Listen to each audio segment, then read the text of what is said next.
Hi, welcome to video assignment 9. Today we're going to talk about the culture of the Cold War. Now, the post-World War II era brought tremendous change to American culture. It was a completely different world.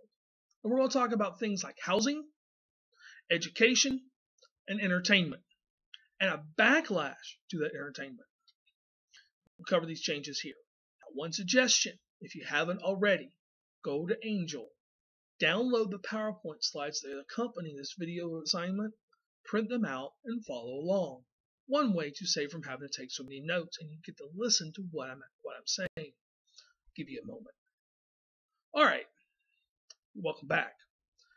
We're going to get first with suburbanization. There's a tremendous housing shortage following World War II. After all, housing construction slowed in the late 1920s, ground almost to a halt during the Great Depression, and was completely curtailed during World War II because everybody went to war. Now, post-World War II, you already know what happened. Americans came back sick of the Depression, sick of the New Deal, sick of progressives, and they just wanted to come back and do what Americans do best. Make money, and, add in my favorite here, have babies. This is the baby boom. Because people started having families during and following the war. In fact, there were more babies born in the late 1940s and one concentration at a time than the nation had seen before. And this is the generation that we're going to meet in the 60s and in the 70s. Developers, for housing, to solve this housing shortage problem, developers began to build homes on the edges of American cities, the area you know and I know as the suburbs. Houses in suburban developments tended to look alike and offer just a few floor plans. If you've seen one 1950s home, you've seen them all, a one-story ranch house. Many of the developments were designed as communities that included schools, shopping centers, and city buildings.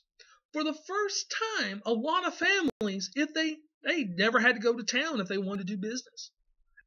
Everything they needed to do was right there in their little neighborhood, right there in their community. Funding all of this is the Federal Housing Administration, our last New Deal agency we'll talk about. It's created during the New Deal to regulate mortgage interest rates.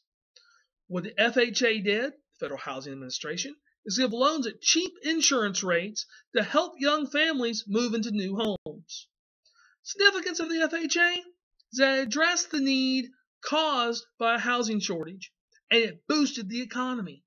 It helped people who needed to buy houses, and it helped people who needed work post-World War II get a job. Now, the most famous of these suburban developments, and there were many, but the most famous were the Levittowns. The Levittown of New York, the Levittown of Pennsylvania, and the Levittown of New Jersey. They were the brainchild of William Levitt, hence he named the towns after himself. First planned community, the one that opened in New York, was in 1947. The homes that William Levitt offered in these Levittowns include the latest appliances, including something totally brand new to the American public, a television. One last important note I want to make about these Levittowns. Notice I mentioned that they were in New York, New Jersey, and Pennsylvania. Yet William Levitt racially segregated these Levittowns. They're in the north, but they're segregated. Second thing I want to discuss is education and the GI Bill of Rights. It provided vocational job training and financial assistance for veterans who wanted to go to college. And boy, did they want to go to college. By 1947, 2 years after the war was over, half of all the students enrolled in college institutions received federal assistance, most of it from the GI Bill. It was extended in 1952 to include Korean War veterans, and it's been extended ever since to help veterans go to college. What the idea behind the GI Bill is, and what makes it significant for Cold War culture, what makes it significant for us today, is that the idea of the GI Bill is to increase the education, thus the earning power, and the productivity of American workers. Put in Eisenhower's words, the GI Bill helps promote his peace and prosperity.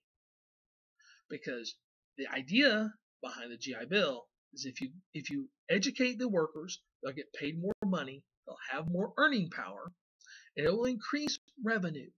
And I'm talking about revenue, I'm talking tax revenue. To where the revenue from the GI Bill will far outweigh its costs.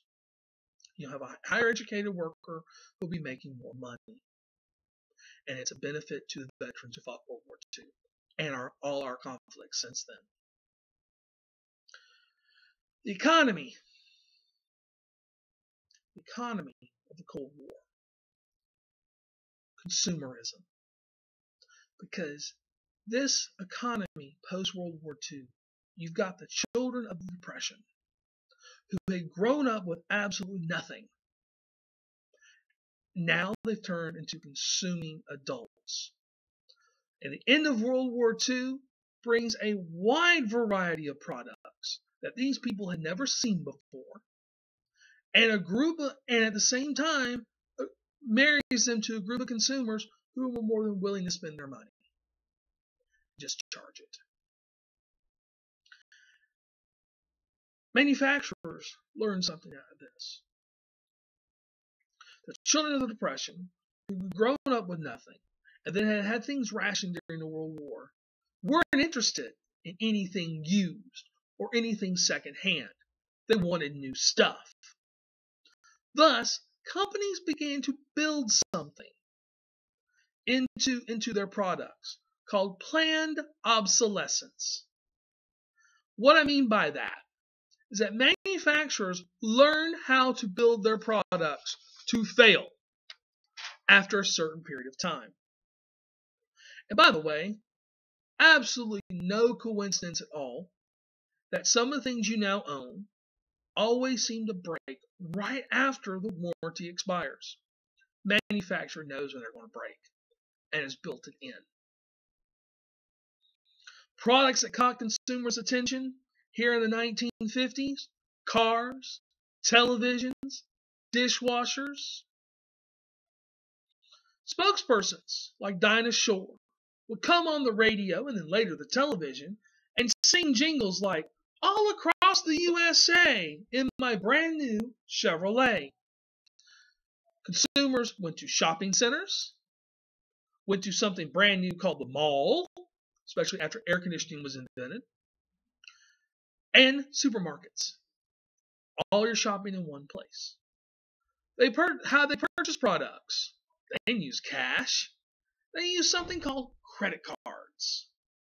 Put it on their Diners Club, their Master Charge, or their Bank America card.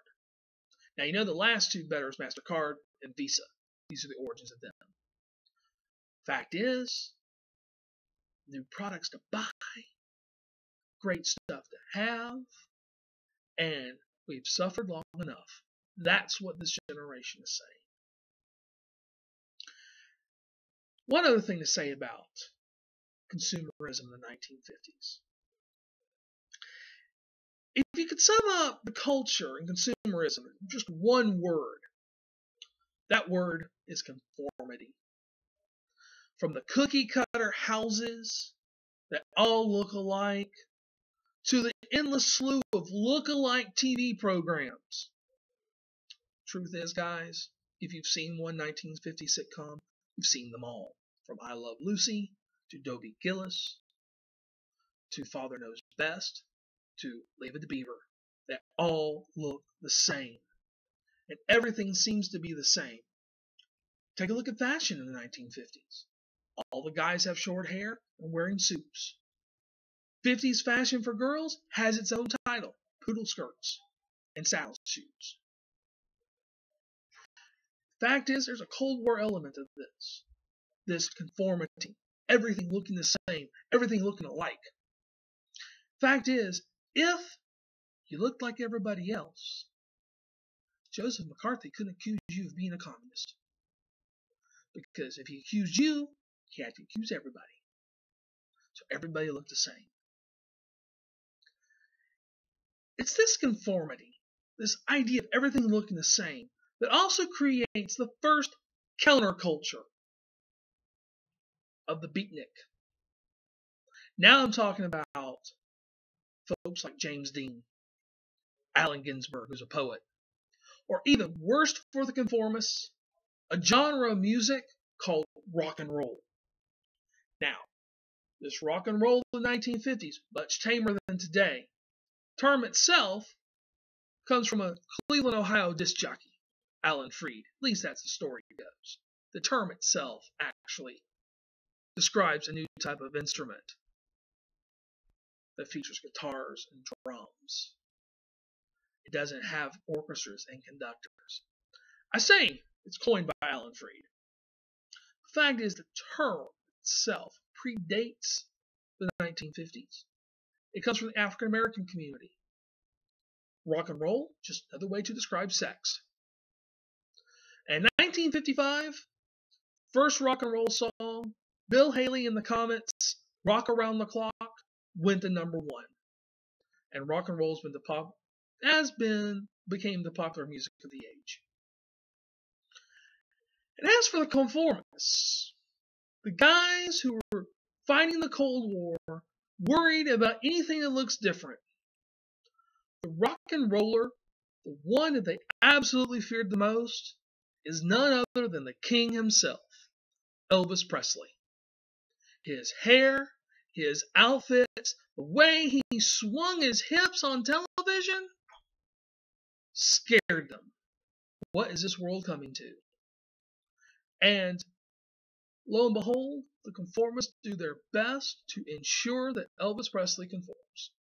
By 1960, they've drafted him into the army. They've cut his hair. They've taken away his clothes, which, by the way, his looks based on the African American community. Took all that away and made him look like everyone else. So one thing I want you to take away from this Cold War culture, lots of change, lots of fear. But if you can sum it up on all in one word, everybody wants to look alike, everybody wants to be the same, and that one word is conformity.